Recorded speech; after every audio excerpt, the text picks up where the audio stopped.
Welcome back. This is Newsfile, it's your most authoritative news analysis platform. I'm your host, Samson Ladi Anyanini. And here's my take. Do not kill the future.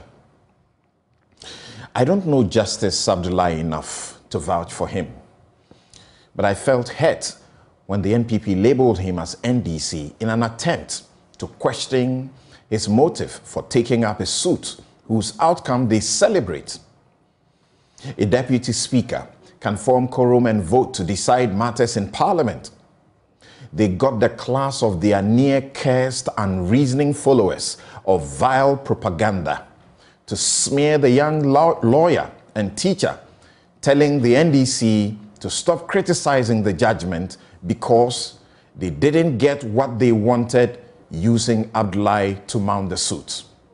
I reached out to him and confirmed he was honored by the NPP with a certificate for a good job done for their first victory, election victory in the Fourth Republic. That's 2 decades ago. And he quit since then. But if politicians see labeling someone as partisan is how to destroy them as dishonest and without integrity, isn't that self-indicting?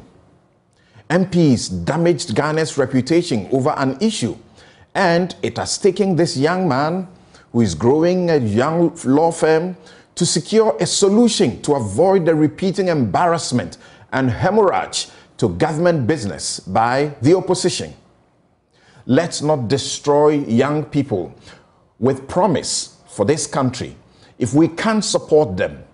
They are human and will make mistakes, but it is wrong to shoot and kill their dreams for not being partisan or not declaring so openly.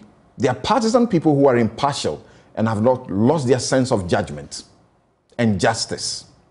Oliver Mausi Bakavomawo. I googled this name.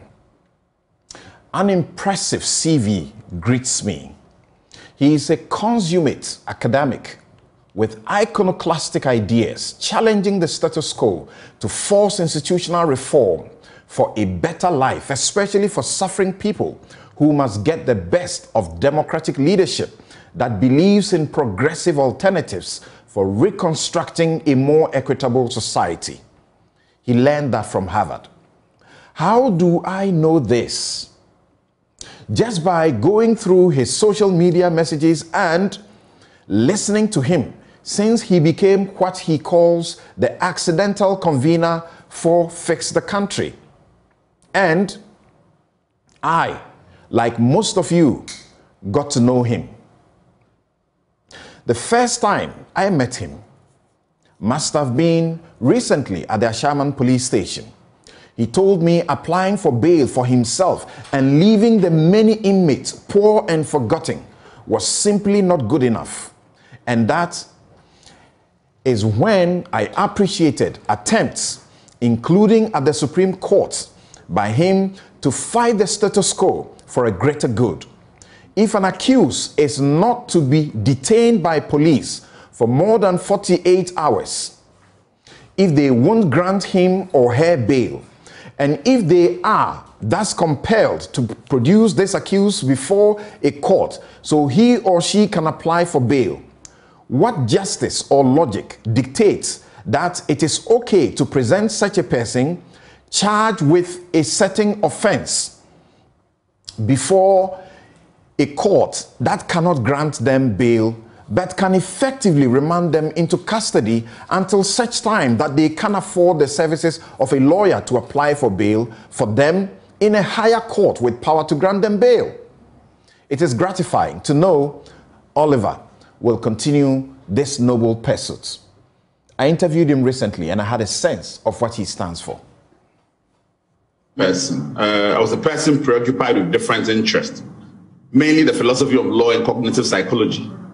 I was a person convinced, like many of my generation, that our democracy had not only failed, but was irremediably broken. We knew it needed fixing, that much we were certain of. Except between us, we understood intuitively that it was impossible to fix.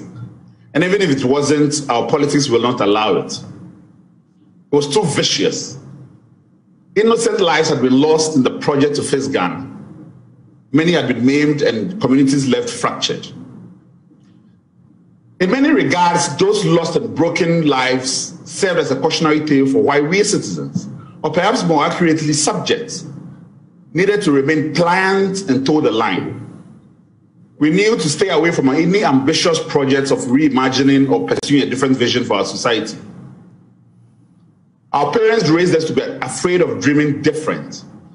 They made no virtue of bold defiance against the political system that had impoverished them and us. My generation was raised to give up. The price of our democracy is that it killed our imagination. It undermined our self-worth and made us distrust the legitimacy of our dreams. There's no denying that before Fix the Country, I too enjoyed the benefit of my relative anonymity. I was known only to those who knew me, and those who knew me well.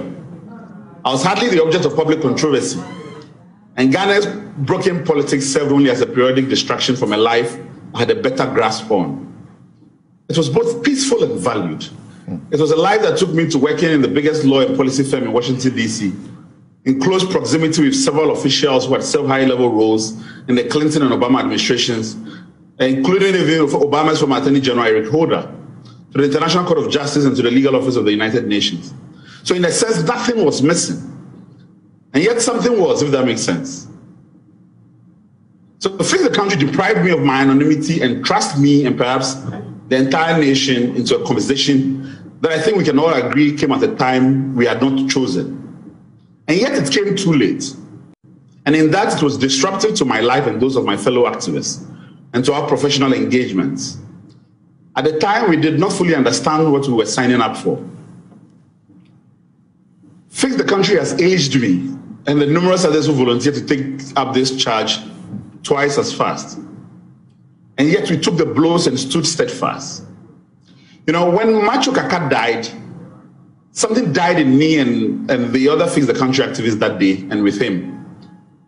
We lost the desire to apologize for our advocacy, as well as the self-preservation instinct that thrives on stroking the egos of a political class that has taken this country hostage and is actively killing us, both literally and figuratively. Ours is a story of 1,000 heartbeats linked together by a desire for change and a belief in the cause of righteousness. When we sang that God should make us bold to defend our nation and the cause of freedom and of rights, when nursery children today still studying under trees and in dilapidated classrooms many years after our independence sing the same songs, Fix the Country is what they sing of. When we sang that God make us cherish fearless honesty and help us to resist oppressors' rule, Fix the Country was the courage we sang for and the fearless honesty we yearn for. We must shut our ears to those whose stock in trade is to weaponize fear, partisanship, and ethnicity to derail our project. The youth and civic-minded people of this country must understand that time alone will not fix Ghana. Hoping that the benefit of time alone will improve governance in this country is to fail to learn from history. We can no longer afford to give time. Let us not underestimate the destructive power of generational greed and horrible ideas, as well as its ability to be twice as resilient as our quest for freedom. Bad ideas form political parties too. They mobilize people too.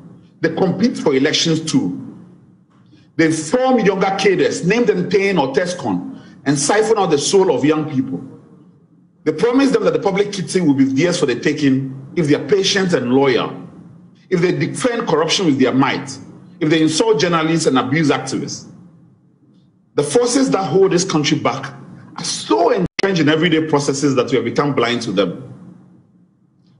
To reform our democracy, good people can no longer afford to sit aloof. We cannot leave the burden of activism to a few individuals. Many young people today have put their lives on the line by volunteering their time and energy in the hopes of drawing attention to the fierce urgency of our poverty and those of our parents.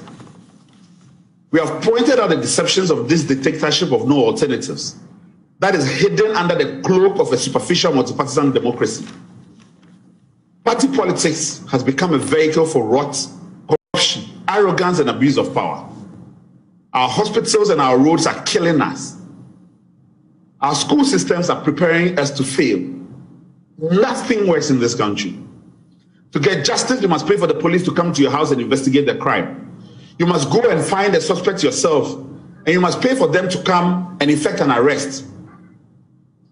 You must pay for them to bring a suspect to court. You must pay for them to show up.